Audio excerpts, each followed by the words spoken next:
बारिश का मौसम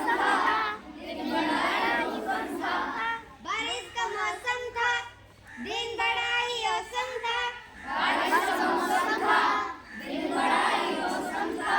भुट्टा खाने का मन था, छाता घर पे भूल गया।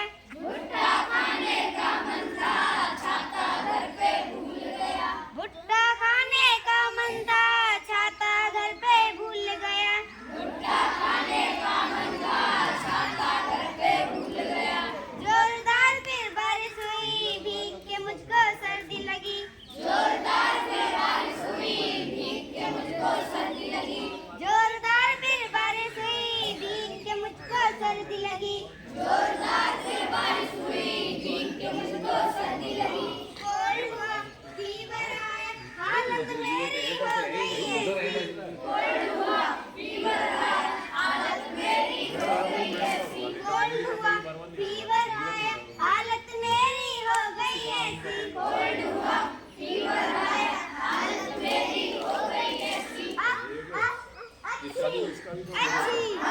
अच्छी अच्छी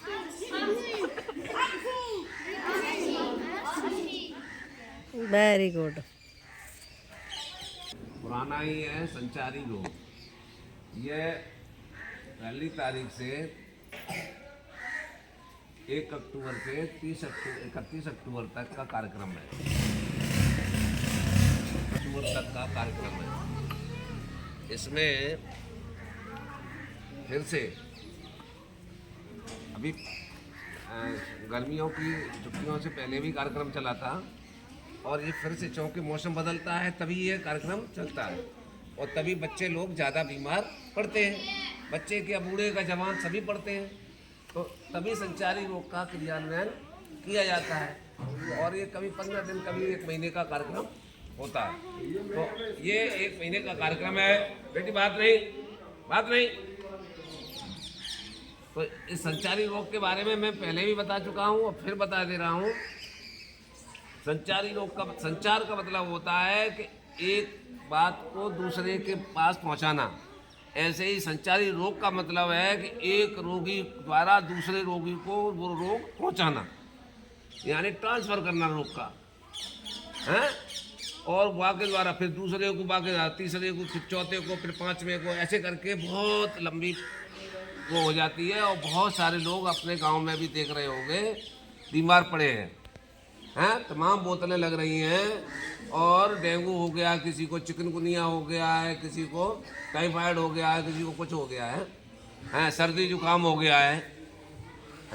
ये बच्चे अभी लग रहा है विद्यालय में भी कुछ बच्चे कम आ रहे हैं।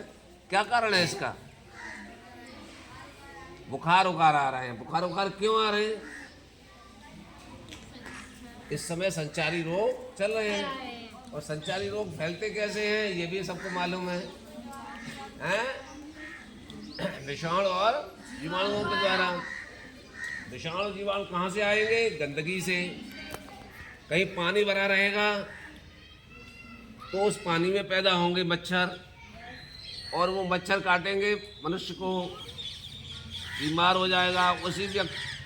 उसी मनुष्य को एक साधारण मच्छर भी काट करके दूसरे व्यक्ति को काट लेगा तो उसके वायरस उसमें पहुंच जाएंगे तो वो भी बीमार हो जाएगा। इस तरीके से ये फैलता है, समझ में आ रहा है? तो हमें जहाँ भी पानी, हमारे अभी बूंद बांध भी हो गई है तो पानी ज़्यादातर भर गया है गलियों में, गड्ढों में, छत पर, इधर उधर, तो या हमारे गमलों में, तो उनको साफ कर दीजिए, पानी को निकाल दीजिए। कूलर में पानी मत रखिए। इस समय मौसम भी ठंडा है फिर भी कूलर में पानी भरे पड़े हैं, महीनों का पानी भरा पड़ा है, निकालते ही नहीं कभी। पानी में पानी मिलाते रहते हैं, गंदा पानी हो जाता है। तो उस पानी को कूलर के को निकाल दीजिए।